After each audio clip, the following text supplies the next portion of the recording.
Muy bien, ha sido francamente divertida y además he tenido ocasión también de compartir experiencias con otros compañeros que están dentro del ecosistema de inversión en la Comunidad Valenciana, que la verdad es que también pues creo que entre todos podemos hacer muchas cosas. Vamos. Yo creo que es muy importante porque al final lo que tenemos que hacer, por lo menos por nuestra parte, es acercar también un poco el mensaje de que se puede emprender y se puede invertir como alternativa también a otro tipo de financiación para las empresas innovadoras y de reciente creación. Y desde luego este marco es perfecto porque las personas que vienen sabiendo también un poco los temas que se van a tratar, con lo cual yo creo que es un marco bastante interesante para compartir experiencias. Bueno, la innovación tecnológica ha sido francamente importante. Las nuevas plantas de generación de energía son mucho más eficientes y mucho más baratas que cuando empecé yo en el año 99.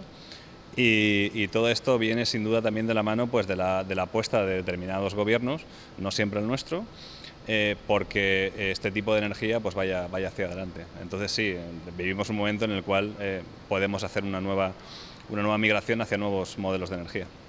Bueno, siempre se podría hacer algo más, la verdad. De hecho, es difícil también muchas veces comunicar lo que es un inversor privado, porque también cuando una administración pública está pensando en ayudar a una empresa no siempre tiene en consideración también la figura de la inversión privada, lo primero que le nace, y es natural hacerlo a través de instrumentos públicos, pero yo creo que tal y como está concebido la sociedad en el día de hoy, yo creo que se pueden hacer cosas en las cuales todos estamos perfectamente implicados, ¿no? Yo creo firmemente en la cooperación público-privada para el fomento del emprendimiento en nuestra comunidad. Vamos. Bueno, primero el proyecto tiene que ser entendible, tiene que estar perfectamente claro y el emprendedor que vaya a buscar al inversor tiene que saber bastante bien con quién va a hablar y cuál es su perfil de inversión, porque si no, lo que estamos haciendo es generar ruido y digamos, un poco perder el tiempo.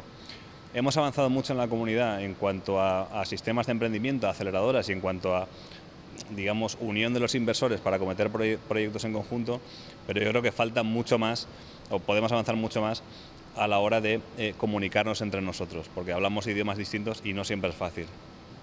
Es una de mis obsesiones, que al final se puedan comunicar más o menos un idioma parecido los emprendedores y los inversores, que no siempre es fácil. Que emprendan y que sigan y que no cejen, porque la verdad es que digamos que tenemos una cultura nosotros de miedo al fracaso, y es un fracaso mal entendido porque todos los grandes emprendedores de la historia pues lo han intentado muchas veces y unas veces se gana y otras veces se aprende. Perder, digamos que no hay que hacerlo francamente mal para que uno no se levante al día siguiente y siga adelante con sus cosas, ¿no? Entonces, creo que nos falta efectivamente perder un poquito el miedo al riesgo, al fracaso y que salga todo un poquito mejor.